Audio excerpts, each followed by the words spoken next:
Here we go, Unit 7 Probability Test Review. We're going to go fast here. Make sure to study this. Make sure to work out these problems yourself as well. Make sure you get what's going on here. Number 1, Part A. We have 9 factorial over 4 factorial. You want to expand 9 factorial down to 4 factorial. So that the 4 factorials can reduce each other. You're left with 9 times 8 times 7 times 6 times 5. So the answer is 15,120. Let's go ahead and do part B. We're going to expand 20 factorial down to 10 factorial. A little bit of writing involved. Nothing we can't handle though. So one of the 10 factorials will cancel like that. However, you have the other 10 factorial that you have to expand. I'm not going to write the 1 even though it's there. I mean, I'll go ahead and write it actually. But the 1's not going to matter. The 10 goes into 20 2 times. So I'm going to put a 2 there.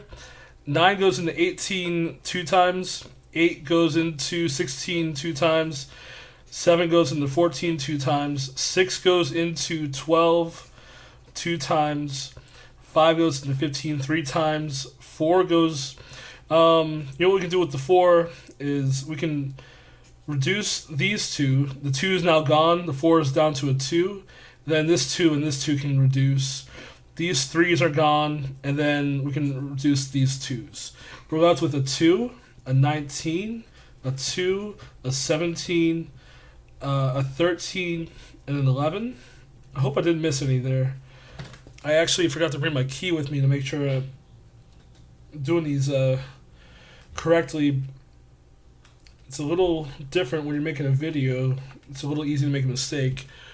That is the right answer. I remember that. So yeah, 184,756. Let's put our commas there. Okay, same thing. 24 factorial down to 19 factorial. Right, 24. Yep.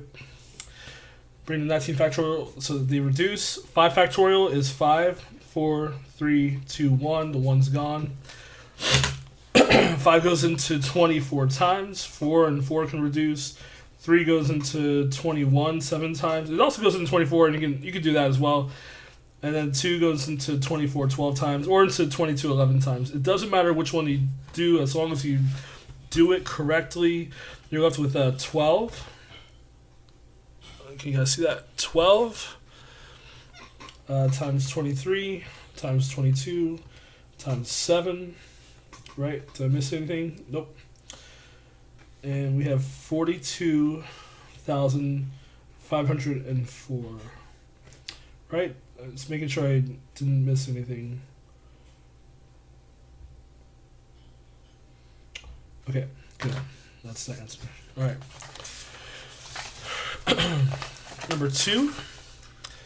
This one was the one where you had to multiply... Or, sorry, you have 4 shirts, 3 hats, and 5 watches. You just multiply here if you want to know how many, if you're going to choose one of each. So 4 times 3 is 12, times 5 is 60. Number 3, so you have 8 students. First place, second place, third place. So order matters. So we're going to use the permutation formula. By the way, you do have to memorize these. These will not be given to you, so you have to memorize them.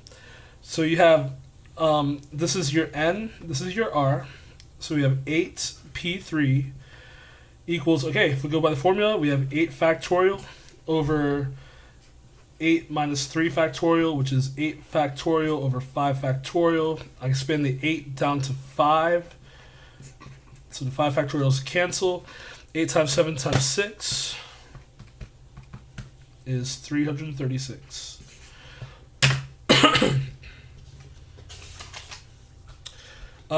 This one, how many ways can you choose, or I think select or choose, doesn't matter. 2 fruits from 5 fruits. So order doesn't matter. You know it's a combination or a permutation problem, in this case combination, because they're asking you to choose some amount from a group. So order doesn't matter.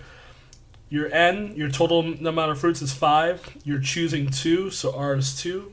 We're going to do 5C2 that formula was n factorial over r factorial times n minus r factorial. That's 5 factorial, 2 factorial, 3 factorial. Expand the 5 down to 3 factorial.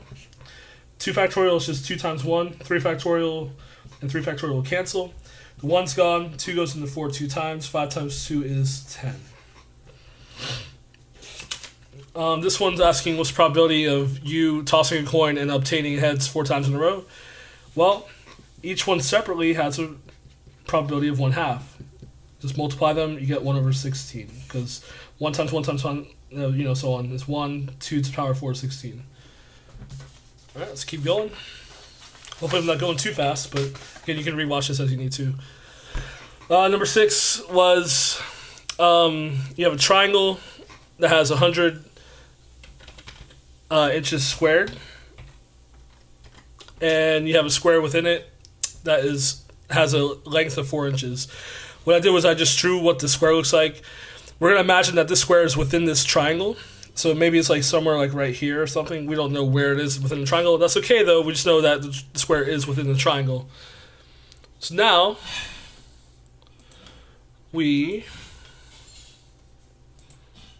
sorry, I'm trying to pull up.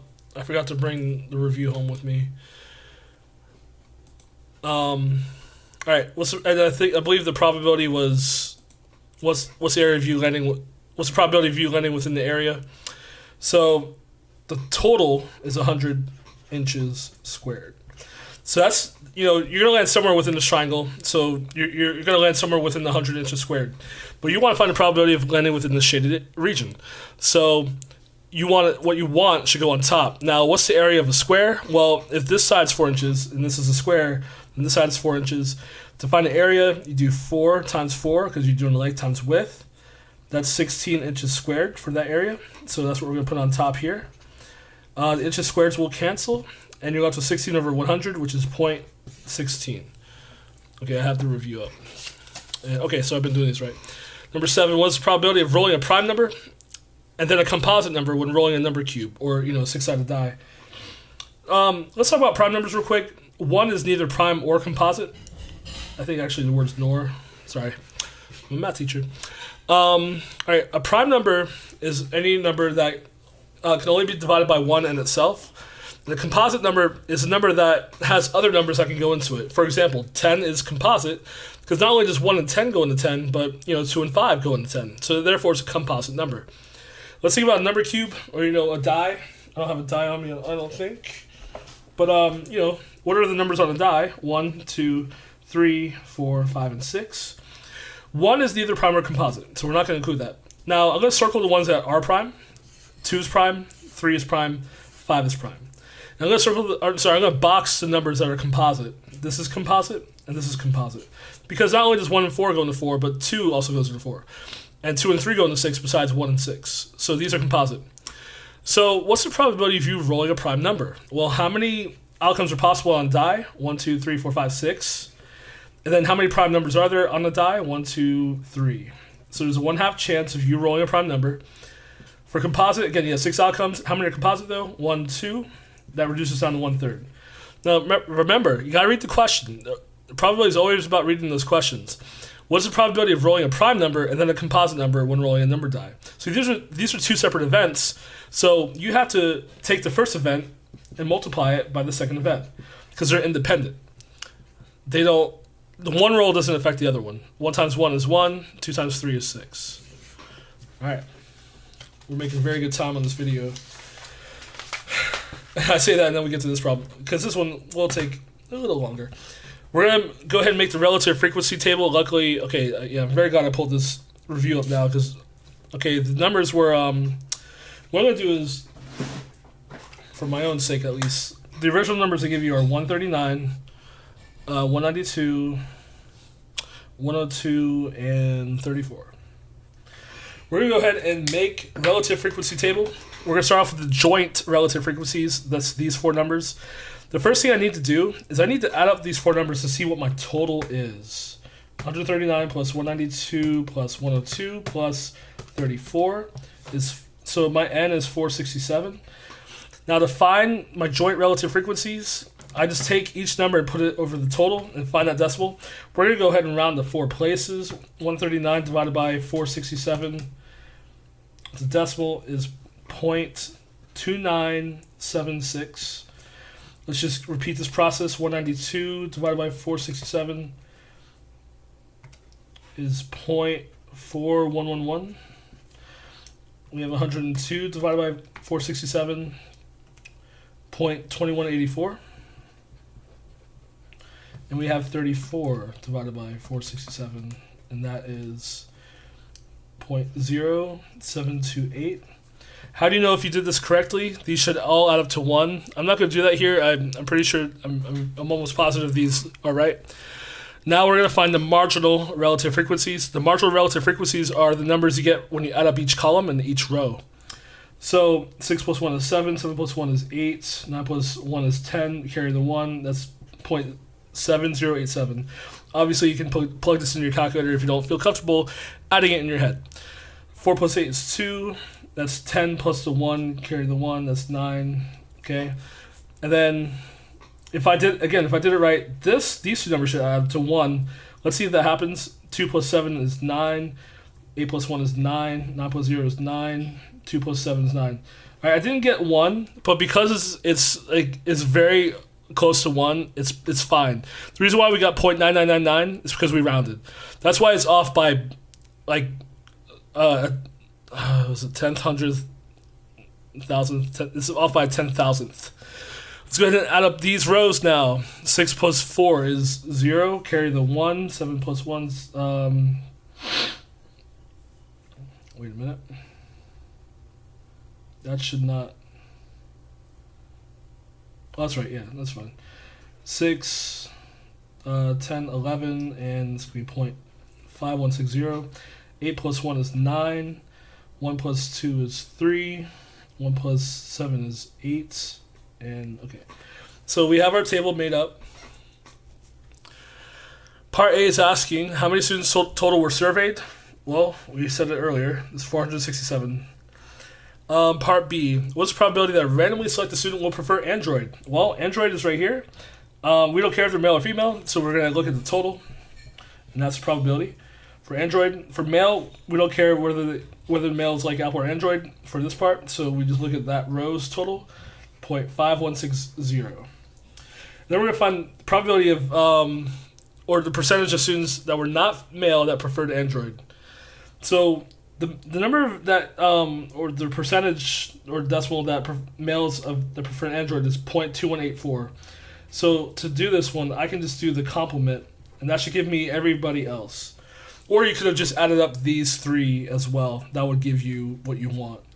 If we do 1 minus 0.2184, you get 0.7186, which as a percentage is 71.16%.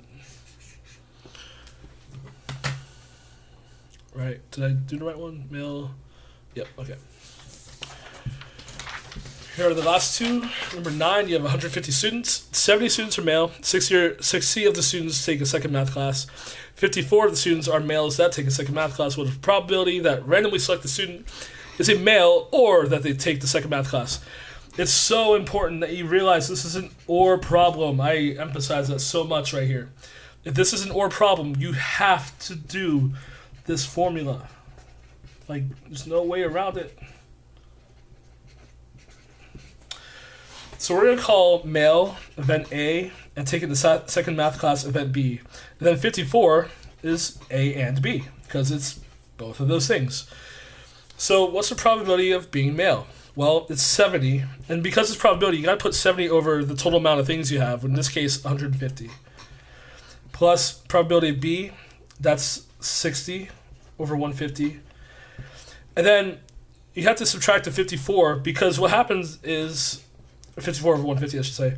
What happened is these 54 students got counted here and here. They got double counted. You cannot have them be double counted, so we have to subtract out one of the double counts. Then luckily these already have a common denominator, so all we have to do is figure out what's 70 plus 60 and then take away 54. We'll just do it on here. 70 plus 60 minus 54 is 76. I believe does only 2 go into both of those? Yeah, 38 and 75. So that's your answer as a reduced fraction. By the way, on the test, most of your probabilities will be required to be reduced fractions. So even if you gave me 76 over 150, that's not the reduced form of that fraction. Make sure you reduce all fractions. That's always true in math.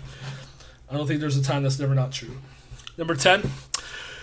Okay, a password for a certain piece of software requires that the first 3 characters be letters followed by 4 digits. Letters may not repeat, but digits can repeat. The letter O may not be used. How many different passwords are possible? Okay, so because it's one of these kind of problems, we're going to draw 7 blanks. The first 3 are letters and the last 4 digits. Now, we cannot use the letter O, but we can use any other letter, so we're allowed to use 25 letters.